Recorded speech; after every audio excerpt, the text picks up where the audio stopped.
ఇప్పుడే ఎన్గోల్డ్ బయర్స్ కి కాల్ చేయండి. మీ తాకట్టు బంగారం కష్టాలకి గుడ్ బై చెప్పండి.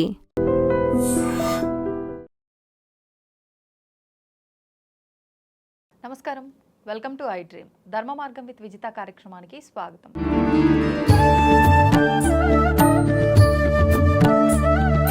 ప్రస్తుతం మనతో పాటు ఉన్నారు ప్రముఖ ఆధ్యాత్మికవేత్త, పంచాంగకర్త బ్రహ్మశ్రీ చిలకమర్తి ప్రభాకర చక్రవర్తి శర్మ గారు. ఇప్పుడు వారితో మాట్లాడి విశేషంగా శ్రావణ మాసం యొక్క వైభవం గురించి, శ్రావణ మాసంలో రాబోతున్న పర్వదినాల గురించి అడిగి వివరంగా తెలుసుకుందాం.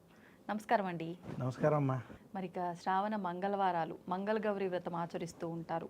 కానీ చాలా మందిలో సందేహం, ఎవరైనా ఆచరించవచ్చా, నూతన అంటే కొత్తగా పెళ్ళైన ఆ వధువు మాత్రమే ఆచరించాలా అని చెప్పి, అసలు ఎవరు ఆచరించవచ్చండి? చాలా చక్కటి ప్రశ్న అమ్మా. అసలు యథార్థంగా మంగళ గౌరీ వ్రత ప్రాధాన్యత మనం తెలుసుకుందాం. అలాగే మన పెద్దలు లోతుగా వచ్చే తరాలు ఎలా ఉంటారో, వీళ్ళు అసలు వ్రతాలు చేయగలరా లేదా ఆలోచించి పెట్టిన నియమాల గురించి కూడా వాళ్ళందరినీ ఒకసారి గౌరవించుకుని ఆ యొక్క ఋషులని పెద్దల్ని నమస్కరించుకుని దీంట్లో ఉన్నటువంటి మూలం తెలుసుకుందాం. అలాగే అండి.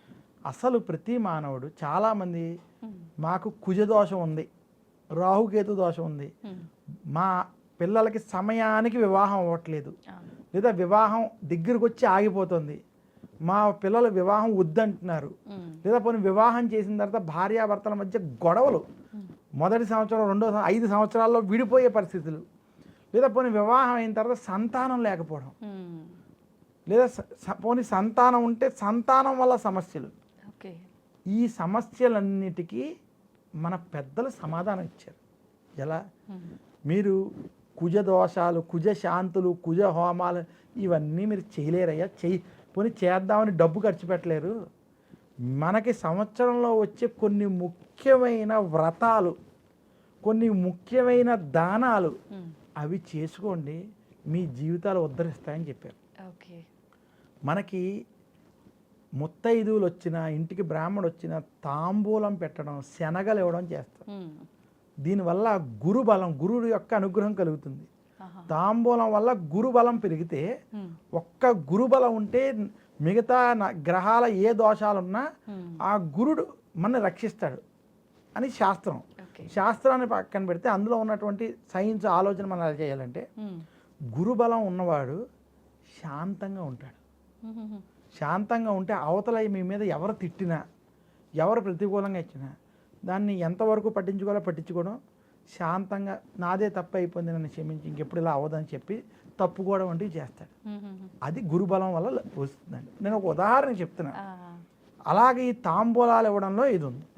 అలాగే ఈ కుజదోషాలు లాంటివి ఉన్నటువంటి వారు కనుక శ్రావణ మాసంలో మంగళ గౌరీ వ్రతాన్ని ఆచరిస్తే, మంగళ గౌరీ కొంతమందే చెయ్యాలని ఎక్కడా నియమం కాదండి. అదృష్టవంతులు తప్ప మంగళ గౌరీ వ్రతం చెయ్యలేరు. నేను మీతో యథార్థం చెప్తున్నాను. వరలక్ష్మి వ్రతం కూడా అదృష్టవంతులు తప్ప, అక్కడ డబ్బు అనే సెంటిమెంట్ వల్ల చేస్తున్నారు. చాలామందికి లక్ష్మి అంటే డబ్బు అనే అపోహ ఉంది. లక్ష్మి అంటే ఆనందం. ఏం ఆనందం? కొంతమందికి ధనం ఆనందం, కొంతమందికి మోక్షం ఆనందం, కొంతమందికి సంతానం ఆనందం, కొంతమందికి ప్రశాంతంగా ఉండడం ఆనందం, కొంతమందికి వారి కెరియర్ ఆనందం, కొంతమందికి వ్యాపారం ఆనందం, కొంతమందికి కుటుంబంతో ప్రశాంతంగా ఉండడం ఆనందం. ఇలా ఒక్కొక్కరికి ఒక్కొక్క ఇవన్నీ కూడా ఆ లక్ష్మీదేవి కటాక్షిస్తుంది.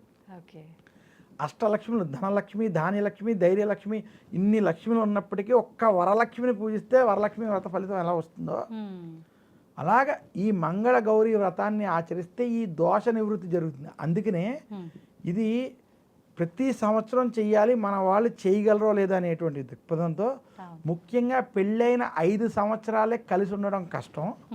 ఈ 5 సంవత్సరాలు కలిసి ఉంటే ఇంక తర్వాత 20 సంవత్సరాలు ఏదో రకంగా కలిసి ఉండగలరనేటువంటి సంకల్పం కావచ్చు వాళ్ళకి. కనీసం 5 సంవత్సరాలు మంగళ గౌరీ వ్రతం, మొదటి సంవత్సరం తల్లి వద్ద, మిగతా 4 సంవత్సరాలు అత్తవారి ఇంట్లో చేసుకోమనే సాంప్రదాయాన్ని వాళ్ళు బలవంతంగా కొంచెం రుద్దారని నేను అనుకుంటున్నాను. కానీ మంగళ గౌరీ వ్రతం, చాలామందికి మంగళ గౌరీ వ్రతం మళ్ళీ ఆడవాళ్ళే అనే ఒక అపోహ ఉంది. అసలు మంగళ గౌరీ వ్రతం గురించి మన పురాణాల్లో స్పష్టంగా అసలు ఈ వ్రతం గురించి అరణ్యవాసంలో ఉన్నటువంటి పాండవులకి శ్రీకృష్ణుడు అనేక వ్రత మహిమలు చెప్పాడు. ధర్మరాజు శ్రీకృష్ణుడితో అరణ్యవాసంలో అనేక వ్రతాలు, ధర్మానికి సంబంధించిన సూక్ష్మ విషయాలు అడగడం జరుగుతూ ఉండగా, ఉదాహరణకి అనంత పద్మనాభ వ్రతం వంటి వ్రతాలు, ఏకాదశి వ్రతాలు, ఇవన్నీ శ్రీకృష్ణుడు ధర్మరాజుకి చెప్పడం చేత మనకు తెలిసే. అలా శ్రీకృష్ణుడు ధర్మరాజుకి మంగళ గౌరీ వ్రతం గురించి చెప్పడం. ఈ మంగళ గౌరీ వ్రతాన్ని చేసినటువంటి వారు ఫస్ట్ అసలు ఒక కుజుడు చేశాడు, అంటే మగవాడు. కుజుడు గౌరీదేవిని పూజించి మంగళ గ్రహానికి, కుజగ్రహానికి ఆధిపత్యాన్ని పొందడం చేత ఈ మంగళ గౌరీ వ్రతం చాలా దాని యొక్క ప్రాధాన్యత తెలిసింది. అందుకనే ఈ మంగళ గౌరీ వ్రతం ఆచరించినటువంటి వారికి కుజ దోషాలు ఖచ్చితంగా తొలగుతాయి. వారు కుజ దోషాలు ఏమన్నా కొంత శాంతించి భార్యాభర్తల మధ్య అన్యోన్యత కలుగుతుంది. అలాగే మంగళ గౌరీ వ్రతం సరిగ్గా చేసినటువంటి వారికి గృహం, సొంత ఇల్లు ఉంటుంది, భూములు ఉంటాయి, గృహాలు ఉంటాయి. అదేనండి, స్వగృహం కలగాలన్నా మంగళ గౌరీ వ్రతం, ఎందుకంటే కుజుడు అధిపతి. కుజుడి యొక్క అనుగ్రహం ఉంటుంది, అక్కడ గౌరీదేవి యొక్క అనుగ్రహం ఉంటుంది. అలా ఎవరైతే అందులోనూ 5 ముళ్ళతో, 5 తోరాలతో, 5 పూలతో, 5 రకాలైనటువంటి పళ్ళతో, 5 రకాల నైవేద్యాలతో ఈ యొక్క వ్రతం ఉంటుందండి. అలాగ కనీసం 5 సంవత్సరాలు చేసుకుని ఉద్వాసం చెప్పుకుని తర్వాత మీకు ఓపిక ఉన్నప్పుడు, మీకు ఏదైనా కష్టాలు ఎక్కువగా ఉన్నప్పుడు అది చేసుకోమని చెప్పారు. యథార్థంగా మంగళ గౌరీ వ్రతం మీకు గనక స్తోమత ఉండి చేసుకోగలిగేటువంటి శక్తి ఉంటే ప్రతి సంవత్సరం ఆచరించడం ఉత్తమం అని నేను చెప్తాను. ఇప్పుడు ఇలా అంటే ఒక సంకల్పంతో ఒక నోములాగా కాకుండా, అంటే కొంతమందికి ఇప్పుడు ఉదాహరణకి మా ఫీల్డ్లో తీసుకోండి, ఎప్పుడు ఎక్కడ ఉంటారో తెలియదు, అవుట్డోర్లో వెళ్తుంటారు, ఇండోర్లో ఉంటూ ఉంటారు. అలా మేము ఒక సంకల్పంలాగా పెట్టుకొని ప్రతి మంగళవారం, ప్రతి సంవత్సరం అంటే కుదరదు. నాకు కుదిరిన మంగళవారమే నేను చేసుకుంటా అంటే సింపుల్గా అట్లా ఎలా చేసుకోవచ్చు? ఈ విషయాన్ని ఒకటి చెప్తాను. మనకి ఏ వ్రతమైనా వ్రత్యేన ఆనేన ఇది వ్రతం, అంటే ఏ వ్రతమైనా సరే మనకి ముందు భక్తి ముఖ్యం. భక్తిగా మనం మనకున్నటువంటి, అంటే శ్రావణ మాసంలో 5 మంగళవారాలు ఉంటాయి. అందులో స్త్రీలకి ఏదో ఒక మంగళవారం కొన్ని ఇబ్బందులు ఉంటాయి. అలా మీకు 1, 2 లేదా ఒక 3 మంగళవారాలు ఇబ్బంది అయినా మీకు కుదిరినప్పుడు భక్తి శ్రద్ధలతో అమ్మవారిని స్థాపన చేసి పూజ చేసుకోవడంలో ఎలాంటి దోషం లేదు. అలా కనీసం 1 మంగళవారమో 2 మంగళవారాలు, మీ 3 మంగళవారాలు కుదిరితే 4 మంగళవారాలు లేదా 5 చేసుకోగలిగేటువంటి స్థితి ఉంటే అది అమ్మవారు మీకు కలిగించినటువంటి అనుగ్రహంగా భావించి అమ్మవారిని చేసుకోవడం. కొన్ని సందర్భాల్లో అది కుదరకపోతే ఎవరైనా మంగళ గౌరీ వ్రతం చేసుకుంటే వారింటికి ఒక ముత్తైదువుగా వెళ్ళి అమ్మవారిని దండం పెట్టుకుని అక్షంతలు తీసుకుని ఆ తాంబూలం తీసుకున్నా మీకు ఆ అనుగ్రహం కలుగుతుందని మన శాస్త్రంలో పెద్దలు తెలియజేయడం. లేదా అమ్మవారి యొక్క మంగళ గౌరీ వ్రతం చేసేటువంటి ఆలయాలు, అమ్మవారి ఆలయాలను దర్శించుకోవడం. దీనివల్ల ఆ సమయంలో అమ్మవారి అనుగ్రహం చేత ఆ దోష నివృత్తి జరిగి శుభ ఫలితాలు కలుగుతాయి. అందువల్ల మనం పెద్దలు అందించినటువంటి ఈ గొప్ప వ్రతాలని మనం భక్తితో ఆచరించడం వల్ల అవి సత్ఫలితాలు ఇస్తాయి తప్ప దానివల్ల ఎలాంటి ప్రతికూల ఫలితాలు ఉండవు. భక్తిగా చేసుకోవాలి. మళ్ళీ చెప్తున్నాను, ఆడంబరాల కోసం చేసుకుంటే, ఆడంబరాల కోసం పెద్ద పెద్ద విగ్రహాలు పెట్టేసి ఇష్టం వచ్చిన అలంకారాలు చేసేసి ఫోటోలు, వీడియోలు పెట్టేస్తే అది వ్రతం కాదు. అసలు భక్తి కానీ, జ్ఞానము కానీ, ధ్యానము కానీ, మోక్ష ప్రయత్నం కానీ ఒంటరిగా చేయాలి. ఎందుకనండి? అలా ఒంటరిగా చేస్తేనే ఆ భగవత్ అనుగ్రహం మనకి సిద్ధిస్తుంది. ఆడంబరాల కోసం చేసే విషయాలు కాదు ఇవి.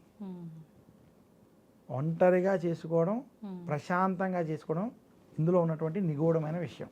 చాలా సంతోషం అండి, ధన్యవాదాలు. And for more videos, please subscribe to iDream. Please subscribe to iDream. Please subscribe iDream. And please subscribe to iDream. For more videos, subscribe to iDream. please like, share and subscribe to the channel. Congratulations, iDream. Subscribe to iDream. Subscribe to iDream. So subscribe to iDream Media.